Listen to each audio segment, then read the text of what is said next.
Now that we've learned all about loops in Python, we're finally ready to tackle our final project of the day, which is the PyPassword generator. Our program will ask us how many letters would you like in your password? So I will say I would like a long password, let's say 14. How many symbols? 3. How many numbers? 4. And it's going to generate me a password that is almost completely impossible to crack by any hacker, no matter how talented they are. So the project of today is to build this password generator. If you head over to this particular replit, password-generator-start, then you'll see that here I've already included for you a list of all the letters in the alphabet from A to Z, including the uppercase and lowercase letters. I've got a bunch of numbers and a bunch of symbols that are usually accepted by websites in the passwords. And I've also created the inputs that you saw when we did the demo.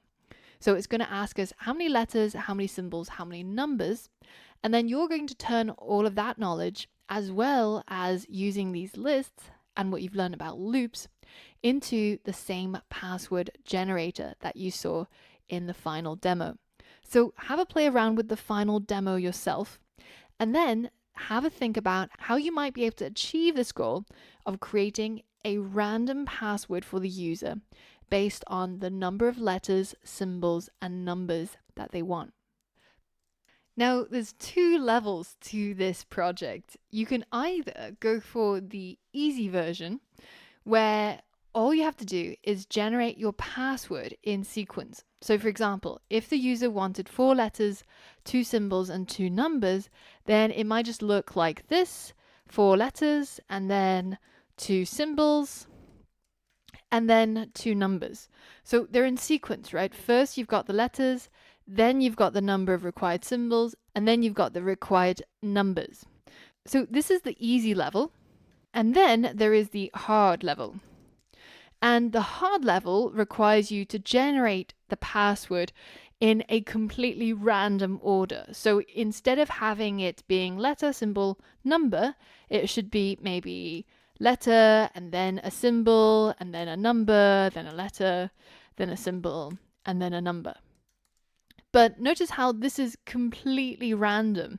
Every single time you generate it, the order of where the symbols and where the numbers appear in your password are completely random. So for example, if you look at the demo version and I do the same thing, 4 letters, 2 symbols, 2 numbers, where the numbers and where the symbols occur are completely unpredictable. And every single time I generate a new password, it's going to switch it up again. So that's the hard level. I recommend trying the easy level first, and then once you've managed to do it, then take yourself up to the hard level if you think you're up to it. But remember that if you're doing the hard level, you might have to do a little quick Google around in order to figure out how to do something that you might not have seen before. But it's all part of the challenge, and I hope you'll take it on with vigor. So pause the video now and try to complete the final project.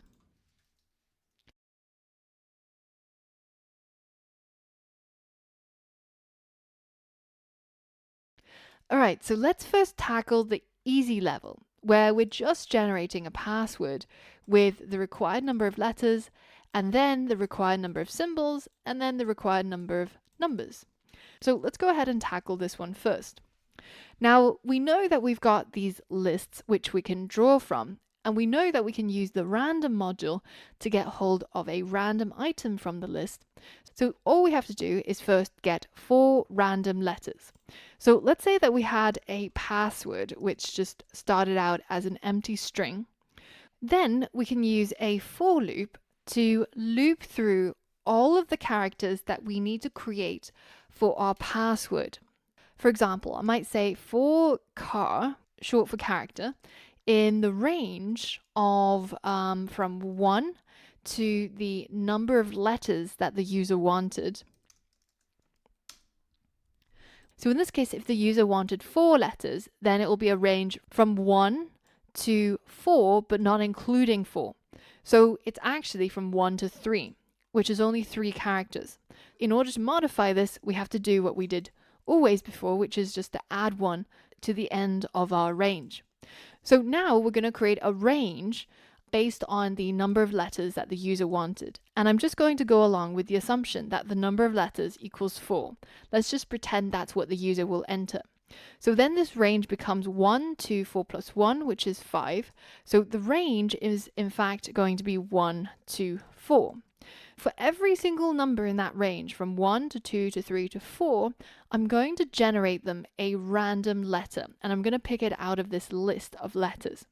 To do that, I can either generate a random number and use it as the index, or you might have seen previously, I showed you the random.choice function.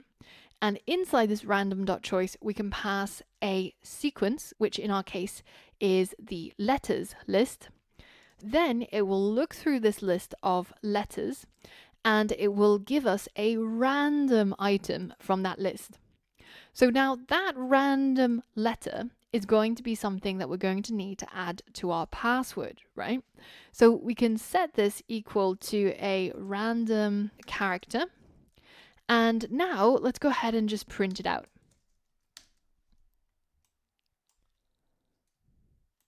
So let's say we want 4 letters in our password and we can type anything for the other ones. But notice how when the for loop runs, it's given us some random characters that it's picked out of our letters list. So there's an A, there's a capital P, there's a D, and there's a capital J. How can we add each of those letters to our password? Well, we can use the string concatenation that we learned very early on in day 1. We can say password equals the previous password plus the random character. Of course, the shortened version of this is just password plus equals random character. And now let's go ahead and instead of printing the random character, let's print the password at each stage of the loop. And again, I'm going to choose 4 letters. And you can see that the first time the loop runs, I get an M. So password is equal to M. The second time I get a Q. So I add the Q onto the M. I get MQ, and so on and so forth until I get these 4 characters in the beginning of what seems to be my random password that's going to be generated.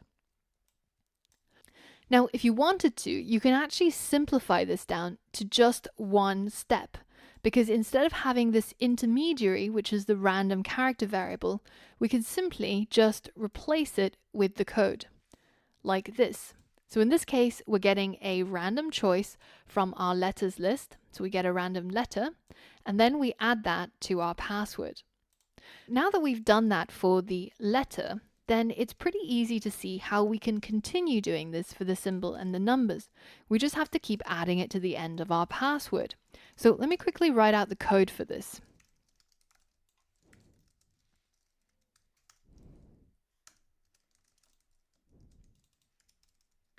So now when the user requests that they want 4 letters in their password, then we generate a range from 1 to 5. And then for each of those positions, we generate a random letter in order to fill the password. And then we add on the required number of symbols and the required number of numbers. And finally, we print out the final password.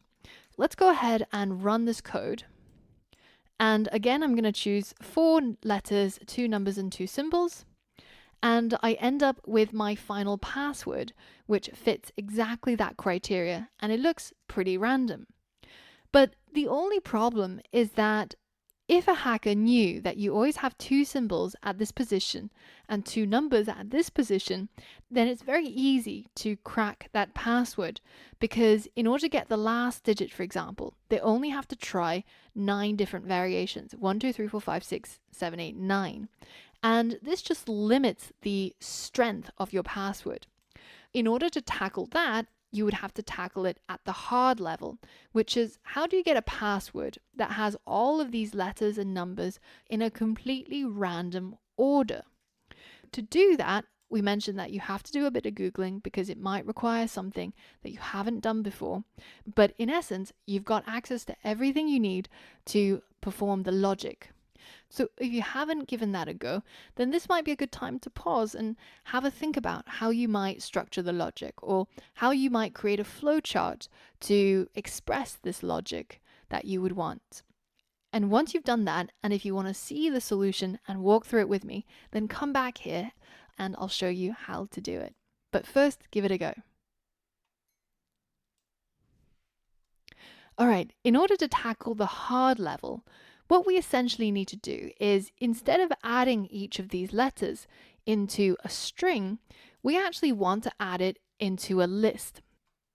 So I'm going to copy all of this that's here, and I'm just going to comment it out, and I'm going to paste it under my hard level and work on it here.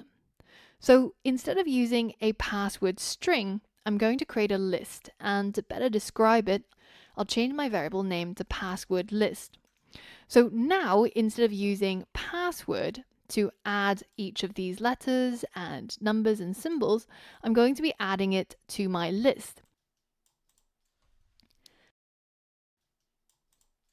Now, to add things to a list, you can use the same syntax that you did with strings, which is to add the new item into the list and to update the old list. You might be more familiar, though, with the syntax which is append. And both of these work. You can use either of them if you want, but they'll end up doing the same thing, which is to add each of those things you've generated in the order that you've generated to your password. So we end up now with a list with 4 letters, 2 symbols, and 2 numbers, all stored as strings because of the quotation marks around them. So now that we've got a list, well, then we have to think about, well, how can we shuffle our list? How can we mess up the order of the items in our list? And that might take you to Google, and you might search for something like how to change the order of items in a list. And then we also have to add our keyword, which is Python, because there's obviously a lot of other programming languages. And we come up against our first Stack Overflow question. How can I reorder a list? Well, that sounds kind of like what I want to do, right? So if we scroll down, you can see that the way to do it is either using a for loop like so, or to simply use the shuffle function. This is a much simpler way because it allows us to update the existing list just by calling the shuffle function on it. And this one actually requires us to create a new list, and we have to create a bunch of random numbers for the order and then to reorder them using a for loop. So I'm going to go with this version, and let's try it out. Instead of printing password list, let's print the password list before the shuffle, and then let's use the random.shuffle and pass in the password list. And then let's print the outcome of that shuffle. So let's print the password list again. So now you can see that we've got a version before and then we've got a version after. So if I run my code and I write again 4 letters, 2 symbols, 2 numbers, you can see that previously it was ordered in the order that we added each of the characters.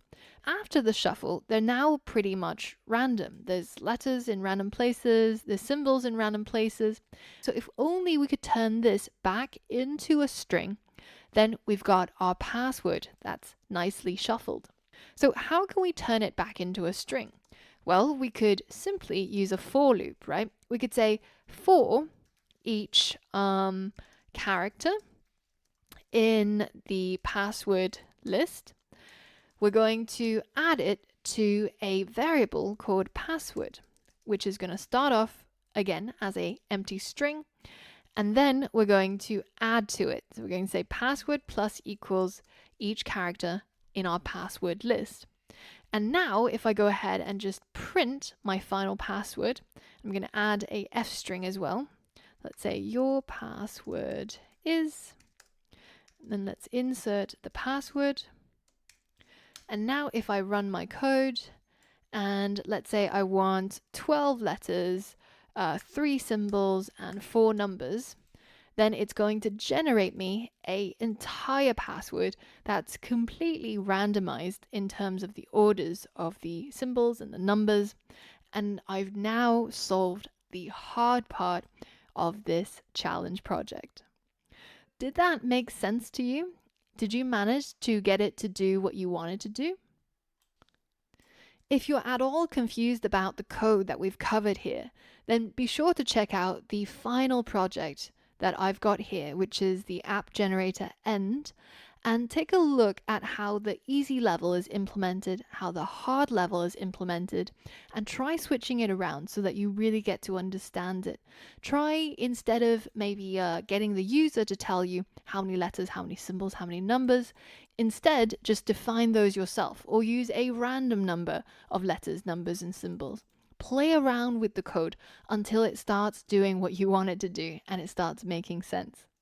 But I hope you had fun building this project with me today and learning all about loops. On the next lesson, we're going to be learning more about these things that we've been using a lot, which is Python functions. So I'm going to bid you good night for today, and hopefully I'll see you bright and early tomorrow, and we'll learn some new skills and work on some new projects. So that's all from me. Good night from Angela. Hey, well done for completing day 5. Now I know that day 5 had a really difficult challenge at the end, so it must have taken some perseverance that you had to draw out of yourself in order to actually do it. Now, at this point in time, you might be feeling a lot of the same feelings that I had when I first started learning how to code, which is this overwhelming sense of like, maybe this is not for me, because everything is so overwhelming and I don't understand it and it's just not clicking. Maybe I'm not meant for this. Maybe I was born to be a lobster, instead of a programmer. But you know what happened? I continued, I persevered, and at some point it actually all started clicking. It started making more sense. So just trust in the process, keep showing up and just put in those reps every day. And I promise that by the end of the course, you will not feel like this. You will feel like you're on top of this and you got it. This is going to happen. So keep going, keep doing what you're doing. You're doing a great job.